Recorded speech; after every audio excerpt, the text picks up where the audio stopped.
Saudara, jika tadi kami mengutip sedikit pernyataan yang disampaikan oleh kuasa hukum dari terdakwa Arif Rahman Arifin, terdakwa dari perintangan penyidikan atas kasus pembunuhan berencana terhadap Brigadir Yosua, ini menyebut bahwa pentingnya dalam menghadirkan dua saksi yang tadi juga merupakan rekan kerja dari Arif Rahman Arifin. Ini disebut adalah sebagai proses pembelaan untuk penggalian karakter dari sikap yang dilakukan ketika bekerja menjadi Kapolres di Jember, Jawa Timur oleh Arif Rahman Arifin. Hal ini tentu menjadi penting sebagai upaya pembelaan terhadap terdakwa karena juga nantinya akan dikaitkan pada sikap dan juga decision making atau putusan upaya keputusan dalam mengambil sebuah tindakan dalam satu kasus yang dihadapi oleh Arif Rahman Arifin.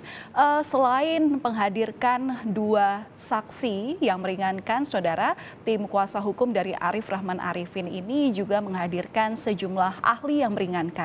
Salah satunya ialah ahli digital forensik yang kerap membantu proses pengungkapan kasus kejahatan. Pertama-tama kami ingin bertanya ke Pak Hermansyah.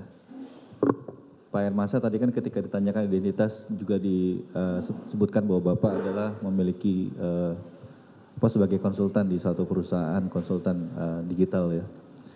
Selain itu juga Bapak sebenarnya juga punya pengalaman kan berkaitan dengan membantu juga dalam proses pengungkapan kejahatan misalkan terorisme atau kegiatan yang lain. Bisa Bapak ceritakan pengalaman Bapak sebagai membantu kalian dari kalian Bapak dalam membantu proses ini? Iya, terima kasih. Kalau dari saya dari sisi persidangan pertama dulu pada saat sidang MK mengenai KPU saya ada ya di Prabowo Sandi waktu itu. Yang kedua mengenai saya alhamdulillah sudah keluar SP3 kasus chatnya Habib Rizik.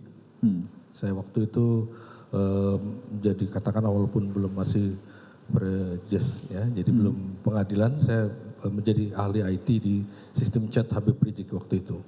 Dan alhamdulillah pengadilan mengeluarkan SP3. Di dalam aspek teroris saya sendiri pernah dulu membantu kepolisian.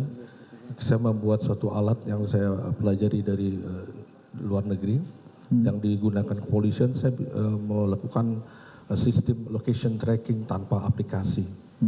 Jadi siapapun orang di seluruh dunia kita bisa detect orang lokasi itu orang di mana tanpa aplikasi, cukup menggunakan handphone. Itu digunakan oleh kepolisian. Itu mungkin itu sebagian besar selain pengalaman saya dari sisi di dunia telekomunikasi dan informasi. Kalau dari segi pendidikan mungkin secara singkat pendidikan Bapak?